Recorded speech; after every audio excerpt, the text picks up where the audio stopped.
Telegram. Oh, just a minute, Mr. Pertwee.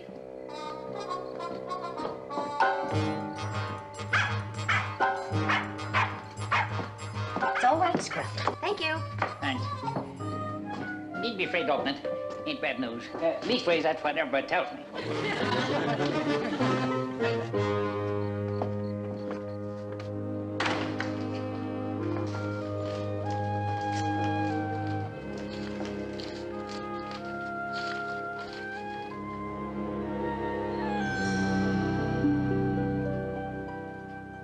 Good evening, Captain.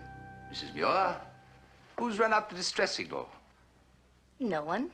No one? Come now, I know women in an emergency, all sighs and smelling salts. What needs to be done? Not a thing, thank you. The situation is well in hand, and, this is a personal matter. Personal? So I know you wouldn't think of interfering. Oh, most certainly not. Good night, madam. Good night, Captain.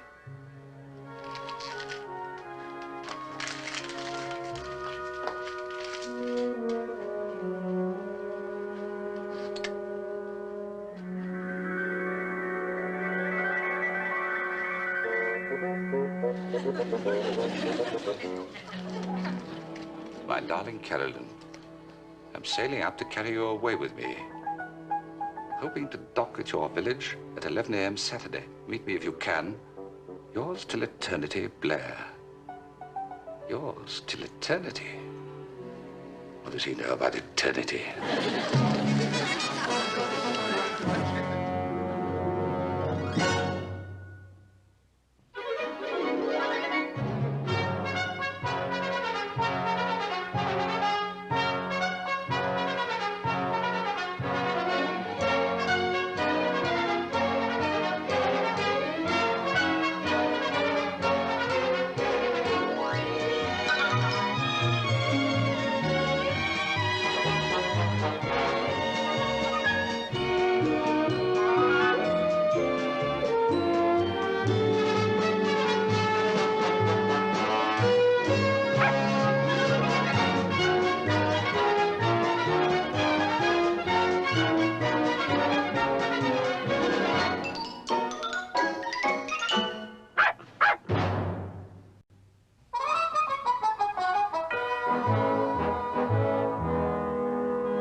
That must be Blair's yacht. Gosh, it's pretty. She's pretty. Boats are she's. With a little more deck space, she could be an aircraft carrier. Blair! Blair! Carolyn! Come on, kids! Blair. Changed a bit. Will you marry me? You haven't changed a bit either. The Thompson family motto is be persistent. And this must be Jonathan. Right. My old man. And Candace, may I? Martha Grant, Blair Thompson. How do you do? Martha's my cook, housekeeper, gardener, nursemaid, companion, and friend. And it's only a part-time job. Oh, boy. She looks spun up and bilge free. I beg your pardon? That means everything's ship-shape. It's the things they pick up on television. Here's your gear, Captain. Oh, thank you, boss. Shall we go? Come on, Jonathan. You don't know the trouble I had tracking you here. No one in Philadelphia seemed to know where you were. Well, I wanted to make a fresh start. Let me take that. It's heavy. Oh.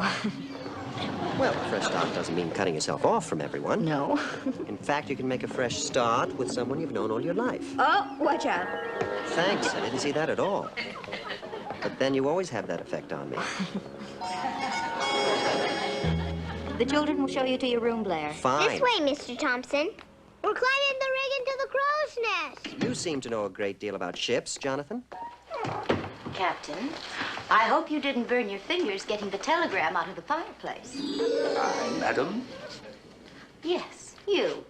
You were down at the pier. I saw that cute little rope trick that you tried to pull on Blair. Some sailor, that fair-weather dandy in his ice cream breeches and his mainsail jacket. He wouldn't know an in-and-out jigger from a pig yoke. Well, who does? And that floating locomotive he calls a ship. All engine and no style. I don't care what you think of Blair or his yacht. Jonathan is more of a sailor than that dead cargo. And what about the basket he's carrying? What's in that? His knitting? Captain, I'm warning you. Mr. Thompson brought us presents. Oh, Blair. I know I shouldn't have, but I did. Now, let's see here. Jonathan. A real sailing ship in a bottle. And for you, Candy? Oh, boy, a transistor. Instant migraine. Now, come on, kids. Help me set the table for lunch. Thank you, Mr. Thompson. You're welcome. And for you, Carolyn. Oh, Blair, it's lovely, but much too extravagant. Open it, please. Taken in Provincetown years ago, remember? Oh, how young we were. The prescribed reply is, oh, but you're much prettier now. Thank you. Yes.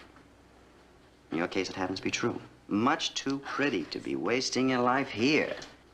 In this, moldering museum. But I like it here, and so do the children. Well, it's like a corner in some old seaman's home. The house belongs, or did belong, to a sea captain. Now, would you believe that men actually went out in leaky old matchboxes like this? Well, I think that took real courage. Or foolhardiness. What they called navigation was mostly guesswork and chance. We sailors nowadays are a different breed. Aha! Is this the captain? Yes, it is. Poor old duffer. You know, today he'd be lucky to hold down a job on the Staten Island ferry. There. Why don't we go and see if lunch is ready, all right?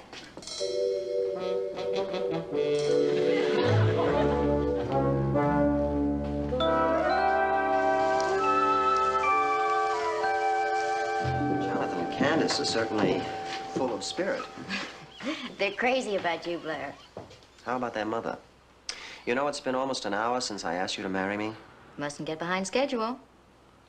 You treat it as a joke, but I'm serious. Really? Carolyn, I want you to listen to me very seriously. What I'm about to say could be so important to you and to me.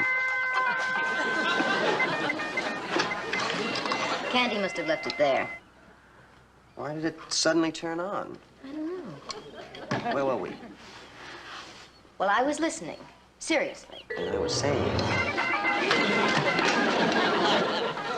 This must be a short circuit. Or a tall ghost. May I have my radio, Mr. Thompson? By all means. Carolyn, when you chose to marry Richard instead of me... What is it? I don't know, but it's wet. Carolyn. It's the sprinkler.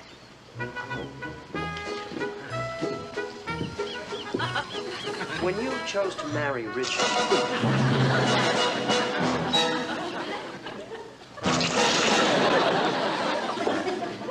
Do you mind if I turn that off? Would you please?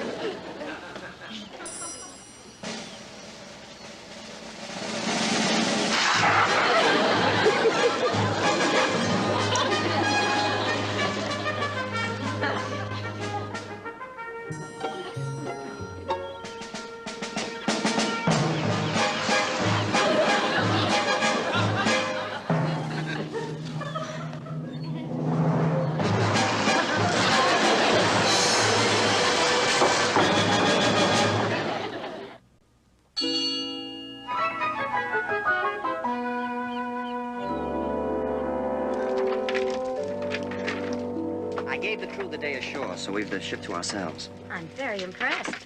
This is very elegant. Blair? Huh? Oh, we make do. I can see that. Naturally, we stock emergency provisions. Oh, is this an emergency? I'm the captain. I just declared one. A person could get used to this. You should just relax. And here is a highly recommended relaxant. For a fun-loving bon vivant, you certainly do plan well ahead.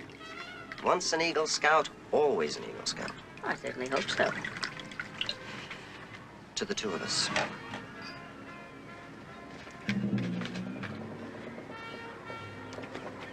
Carolyn, you were saying this morning that we were very young when we went together before. Now I feel that we stand a chance of having a much more stable relationship. Is there something the matter? No. You see, neither of us were secure enough to really know what we wanted.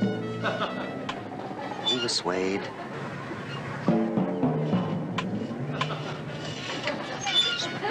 Swayed. Blair, are you all right? Don't you feel it? You what? Oh, must be an illusion. Oh, maybe cold champagne on an empty stomach? Here. Why don't you try some liver pate?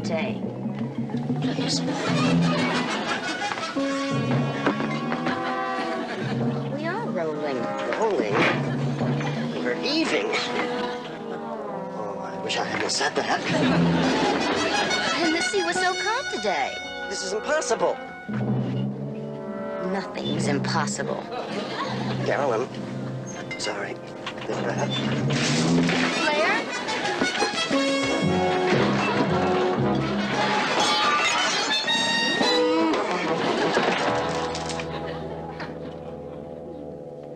Hi, Mr. Thompson. How's your tum-tum? Want some company, Mr. Sorry. Thompson?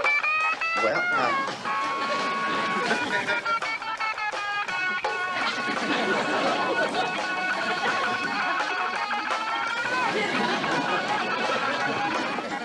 Bedtime. Say goodnight to Mr. Thompson. Good night, Mr. Thompson. good night, kids. When you're feeling more like yourself, I've saved you a nice plate of fish stew.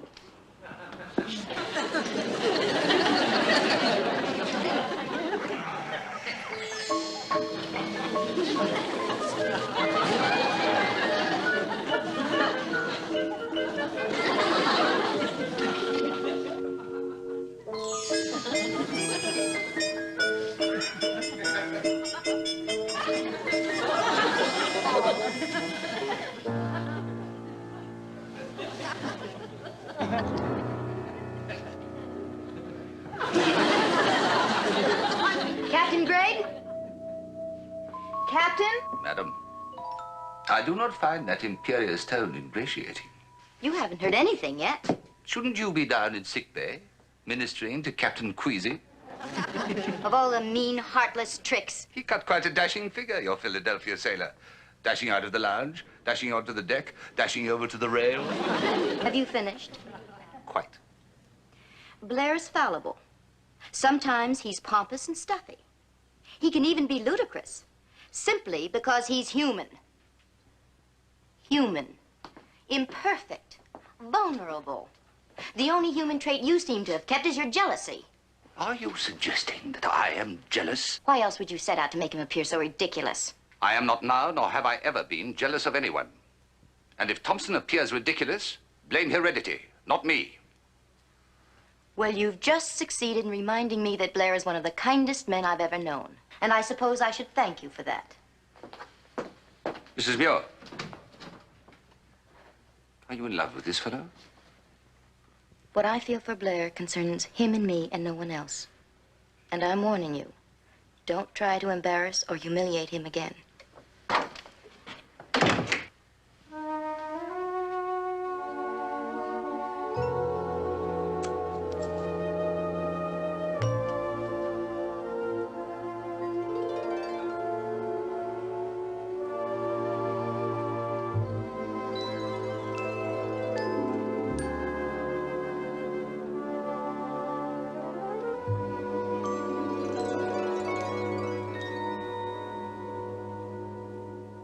You're looking much better. No, I'm fine. It's touch and go there for a while. I was even hallucinating. Blair, if you have this problem with the sea, why do you continue to sail? Because it's there.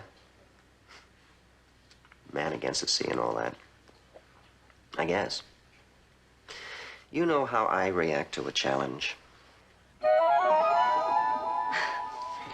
The electricity here is very unpredictable.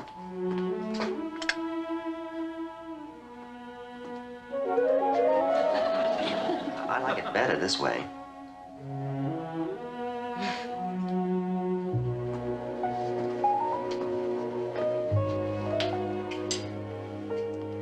You look lovely in that firelight. Thank you.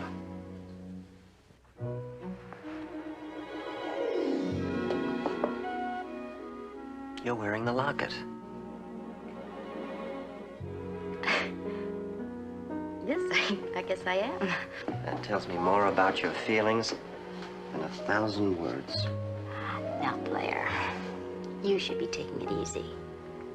I feel marvelous now. Champagne. What? That's the one thing we need to make this moment perfect. I have some in the refrigerator, and I'll go and get it.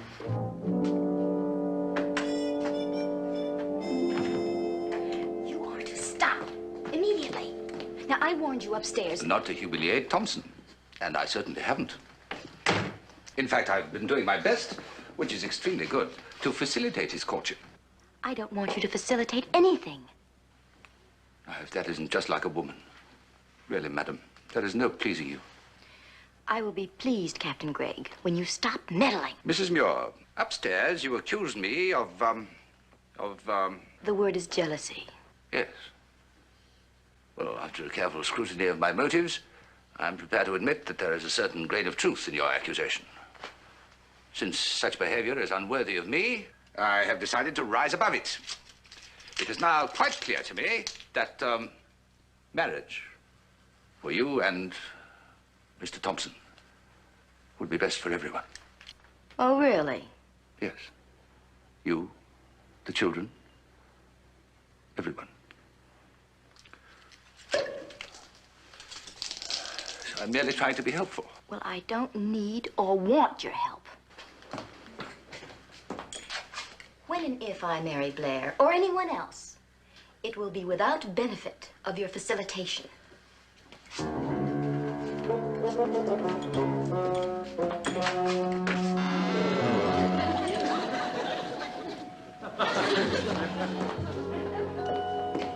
Here we are. Perfect.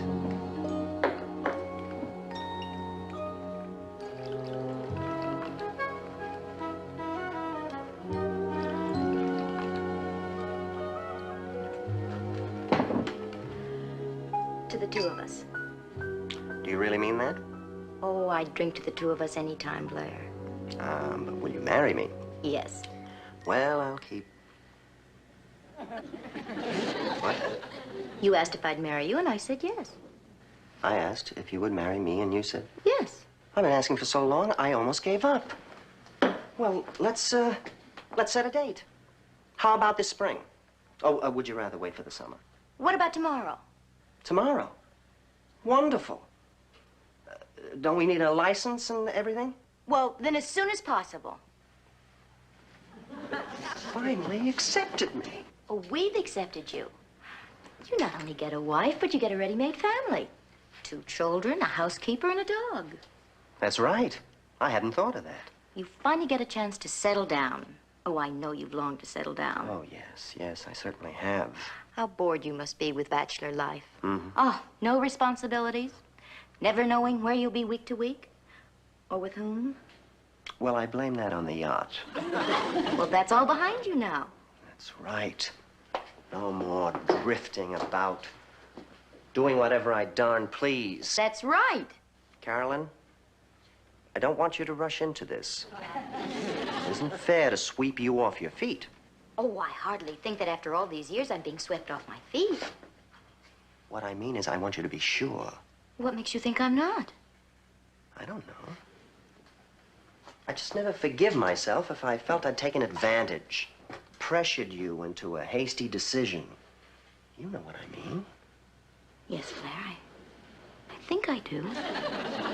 It's only fair that you take time to think about this.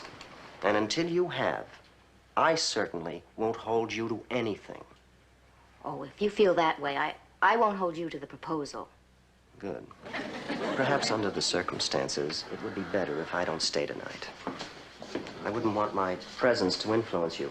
Besides, I have to be in Newburyport by noon tomorrow. I understand. I'll just get my things. You will take me to the yacht.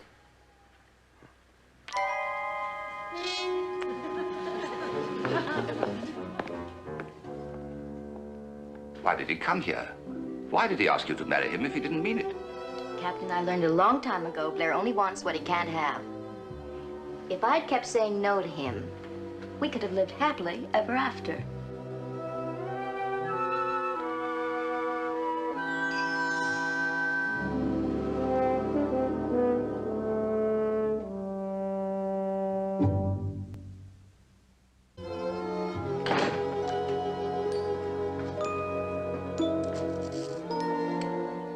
I trust you put Mr. Thompson safely aboard his yacht and pointed him in the right direction.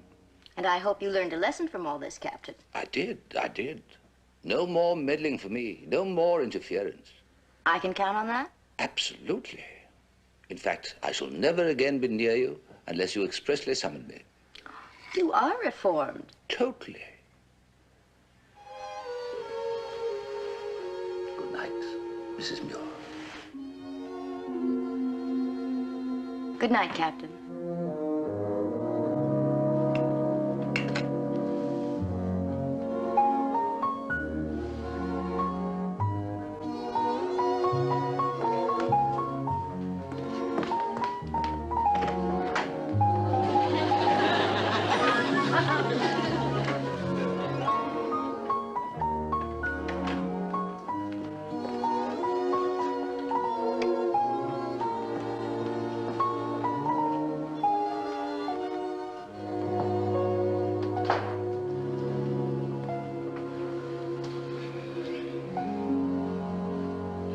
And sleep well, madam.